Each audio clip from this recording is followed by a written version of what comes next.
Wish you merry Christmas and happy new year. Christmas মানেই বুঝতে পারছো যে 25 ডিসেম্বর, বছরের একদম শেষ প্রান্তে এসে আমরা দাঁড়িয়েছি। আশা করি তোমাদের সবারই বছরটা কম বেশির ওপর দিয়ে ভালোভাবেই কেটেছে। আমাদের তো কি কেটেছে সেটা তোমরা সবাই জানো, আর নতুন করে এটা এক্সপ্লেন করছি না। তো তবু ভালো থাকতে গেলে, বাঁচতে গেলে ভালো থাকতে হবে, সেই জন্যই আজকে থেকে আবার একটা নতুন জার্নি শুরু করছি। তো আজকে আমরা সকাল সকাল একদম ফুল দেখছো রেডি হয়ে গেছি একদম দিয়ে। এখন আমরা যাচ্ছি শান্তিনিকেতন, বোলপুর শান্তিনিকেতন পৌষ মেলা দেখতে। কিন্তু অফিসিয়ালি পৌষ মেলা বসছে না, মেলা বেশ কিছু মাঠেতে বেশ কিছু রকম বসেছে।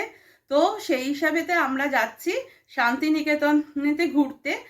আর কিভাবে যাচ্ছি, কখন পৌঁছচ্ছি, আস্তে আস্তে সব তোমাদের সাথে শেয়ার করছি। মেথি সফাই ঘুমোচ্ছে, মেথি সফাই মেথি ছানাদেরকে নিয়ে সফাই ঘুমোচ্ছে। এখন আমরা দাঁড়িয়ে রয়েছি, গাড়ি আসছে, দিদিরা আসছে গাড়িতে, আসলেই তো উঠে পড়বো। ফুল রেডি একবারেতে। হ্যাঁ, আমরা একটা ইনোভা গাড়ি নিয়ে সকাল 8টা রেঞ্জেতে 8টা নাগাদ শুরু করলাম আমাদের জার্নি।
শক্তিগড়ে যে কত খাবার, কত মিষ্টি, কত খাবার, ও মন একদম বল্লে বল্লে হয়ে গেছে খাবার দেখে। এদিকে ঝালমুড়ি, এদিকে ডিম পাউরুটি টোস্ট, এদিকে ধোসা, এদিকে ইডলি সাম্বার বড়া, কত কত খাবার।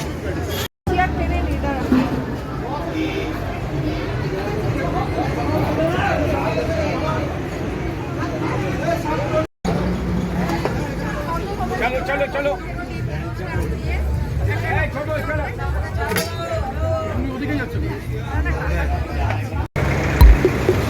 I could be your little baby, let me see your heart. You could be my little baby, come to my heart, come to me.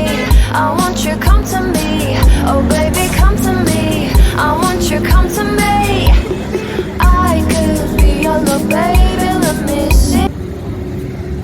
তো আমরা এখন এসে দাঁড়িয়েছি শক্তিগড়েতে ল্যাংচা সামনে। প্রত্যেক বছর মোটামুটি এখানেতেই দাঁড়াই, মানে যখনই আসি তখনই এখানে দাঁড়াই।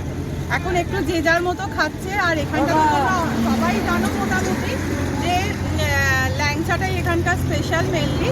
তো আপনাদের যে যেমন কেউ ইডলি, কেউ ধোসা, এরকমভাবে সব খেয়েছে। আমরা একটুখানি ডিম পাউরুটি ভাজা খাবো, এই আর কি মোটামুটি। দেখো ওইদিকে ট্রেন যাচ্ছে, ওই দেখো ট্রেনটা দেখাও, ওই দেখো ট্রেন যাচ্ছে।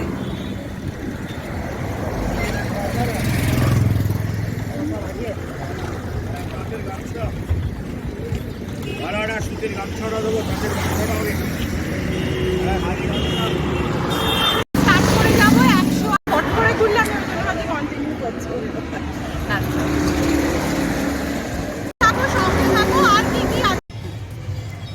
তো আমরা দেখো এই মুহূর্তে এসে উপস্থিত হয়েছি বর্ধমানের 108 শিব মন্দিরেতে। তো এটা আমরা আসতে গেলে যেটা করলাম যে দুর্গাপুর এক্সপ্রেসওয়ে দিয়ে এসে ডান দিকেতে যেটা বর্ধমানের রাস্তা চলে গেছে, সেখান দিয়ে ঢুকেই আবার বাঁ দিকেতে টার্ন নিলেই এই মন্দিরটা। তো তোমরা বাসে আসলে বর্ধমানেতে নেবে, বর্ধমানের শুরুতে নেবেই এখানটাতে চলে আসতে পারো, খুবই অল্প ডিস্টেন্স। এছাড়া তোমরা যেভাবে আসতে চাও সেভাবেই আসতে পারো। মোটামুটি আমি একটা রুটটা বলার চেষ্টা করলাম। তো এখানেতে আমরা এখন যেটা দেখবো যে আগেই পেছনেতে রয়েছে 108 শিব মন্দির। আমি জানি না ভেতরে কি রয়েছে, মনে হয় প্রত্যেকটা মন্দিরেরই আলাদা আলাদা কোথায় কি শিব মহাদেব বসে রয়েছেন সেটা নিশ্চয়ই লেখা রয়েছে বা কিছু এক্সপ্লেন করা রয়েছে। সেটা আমি যেমন যেমন দেখবো তেমন তেমন তোমাদেরকে দেখাবো বা তোমাদের সঙ্গে শেয়ার করব।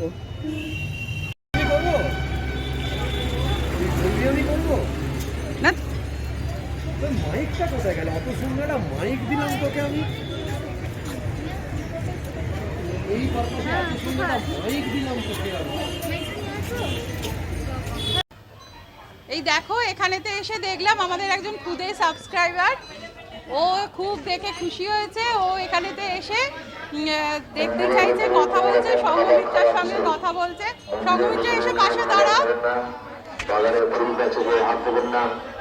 আমাদের একজন খুদে সাবস্ক্রাইবার এখানেতে রয়েছে, সঙ্গমিত্রার সঙ্গে আলাপ করলো, খুব দেখে খুশি হয়েছে, সামনে থেকে দেখে খুশি হয়েছে। সামনে অন আছে নাকি? তো এখানেতে দেখো আছে, বলবো? হ্যাঁ, এখান থেকে দেখো তোমরা দেখতে শুরু করো। এখান থেকে আমাদের মন্দির শুরু হচ্ছে, কিন্তু আমি তোমাদেরকে যেমন আগেই বলেছি যে মন্দিরেতে নাম লেখা থাকবে। মন্দিরের বাইরে কিন্তু কোনটাতে কি মহাদেব বসে রয়েছেন, মহাদেবের কোন রূপ বসে রয়েছে সেটা কিন্তু এখানেতে কিছু এক্সপ্লেন করা নেই বা লেখা নেই।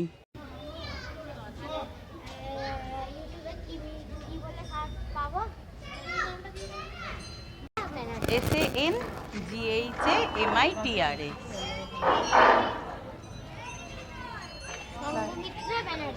ওকে, কেটে একবার। এই বরাবর বেশ কিছু মন্দির রয়েছে এখানেতে।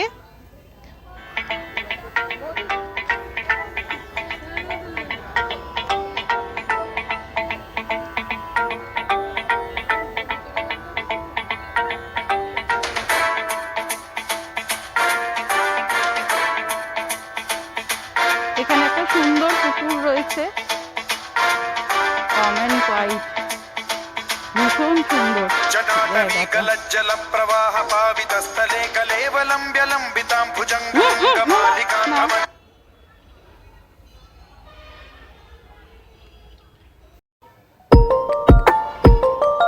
এখান দিয়ে যেতে যেতে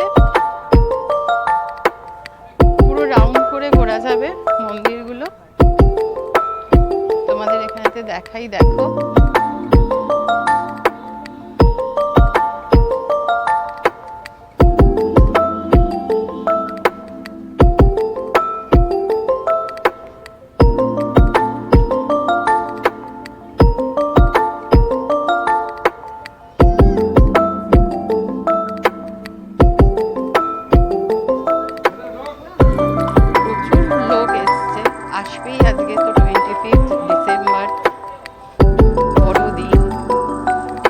যেখানেই পারবে সেখানেই আসবে।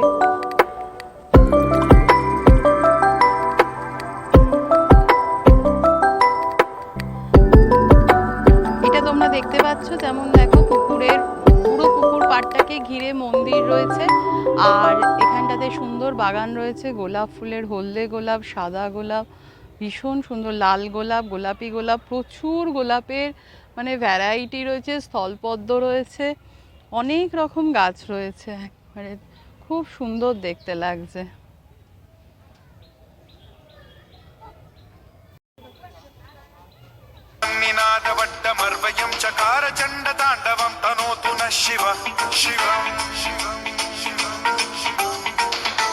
মহাদেব থাকবে আর শাঁখ থাকবে না, সত্যি হতে পারে? এই যে একটা আমাদের গাড়ি,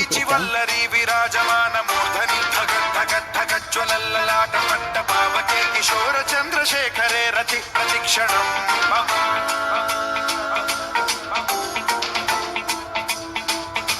তো চলো এখন আমরা এখান দিয়ে ফেরত যাচ্ছি। 108টা তো তোমাদেরকে ঘুরিয়ে দেখানো সম্ভব নয়, ওই জন্য দেখাইনি, বাট এরকমভাবেই রাউন্ড করে পুরো রয়েছে এই মন্দিরটা জুড়ে 108খানা মন্দির। কোনো মন্দিরে কিন্তু আলাদা করে নাম দেওয়া নেই, কিন্তু জায়গাটা খুব সুন্দর। তোমরা এসে সারাদিন স্পেন্ড করতে পারো। কোথাও খাবার জায়গা থাকলে সেখানে তোমরা খেতেও পারো। যদি আমি দেখতে পাই অবশ্যই তোমাদেরকে বলে দেব যে এখানে খাবার জায়গা রয়েছে। এমনি তো ধরো শক্তিগড়ে তো তোমরা খেতেই পারো, তাছাড়াও এখানেতে কোথাও লোকাল নিশ্চয়ই রয়েছে দোকানপাট, সেখানেও তোমরা খাওয়া দাওয়া সারতে পারো। এখানে সব কিছু পুজোর সামগ্রী পাওয়া যাচ্ছে, তো তোমরা যদি কেউ পুজো দিতে চাও এখান থেকে প্রসাদ কিনে তোমরা পুজো দিতে পারো। পুজো দেওয়ার ব্যবস্থাও রয়েছে খুব সুন্দরভাবে। এখানেতে দেখো দুধ, সমস্ত রকম ফুলের ব্যবস্থা রয়েছে, তোমরা এখান থেকে পুজো দিতে পারো।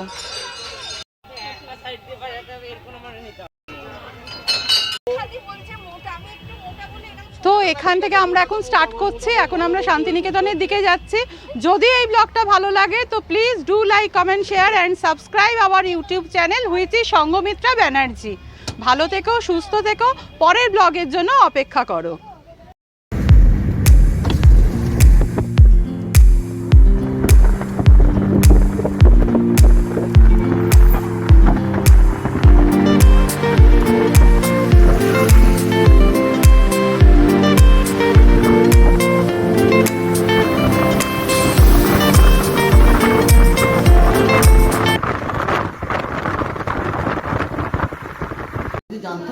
আমরা শান্তিনিকেতনেতে পারমিতা হোমস্টেতে উঠেছিলাম, তো সেখানেই এই কুকুরটি ছিল। আর কুকুর মানেই এদের ভীষণ প্রিয়, এই জন্য তার সঙ্গেই একটুখানি ভালোবাসা আলাপচারিতা চলছিল তখন।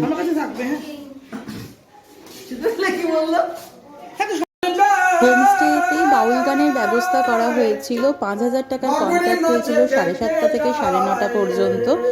উনি আমাদেরকে গান দিয়ে মুগ্ধ করেছেন।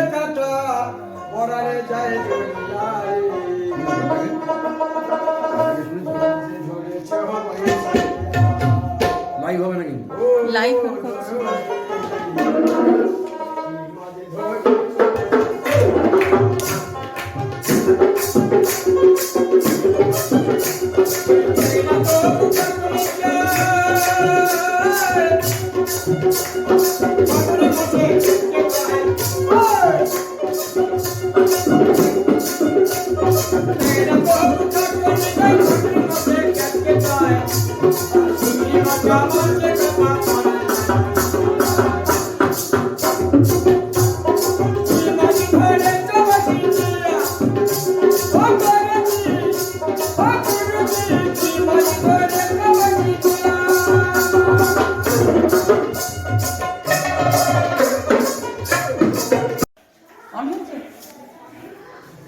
ভীষণ সুন্দর দাদারা আজকে আমাদেরকে গান শোনালেন, একদম মন ভরে গেছে, এত সুন্দর গান শুনিয়েছে।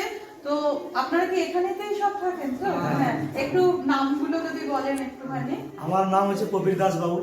আচ্ছা, সনদ দাস বাউল। আমার নাম স্বরণ দাস বাউল। তো ভীষণ সুন্দর দাদাদের গান শুনেছি আজকে। সন্ধ্যেটা পুরো মনটা পুরো ভর্তি হয়ে গেছে, আর খিদে টেস্টটাও চলে গেছে গান শুনে শুনে। ভীষণ এনজয় করেছি, খুব ভালো লেগেছে। তোমরা যদি আসো তোমরাও যোগাযোগ করে ওনাদের গান শুনতে পারো। আমি তোমাদেরকে মানে একদম অ্যাসিওর করছি তোমরা ভীষণ খুশি হবে। আর ফেসবুকেতে পুরো লাইভ প্রোগ্রামটা আমি করেছি, তোমরা চাইলে ফেসবুককেও ফলো করে নিতে পারো। জয় হরি বল, হরি বল, জয় হরি বল, হরি বল।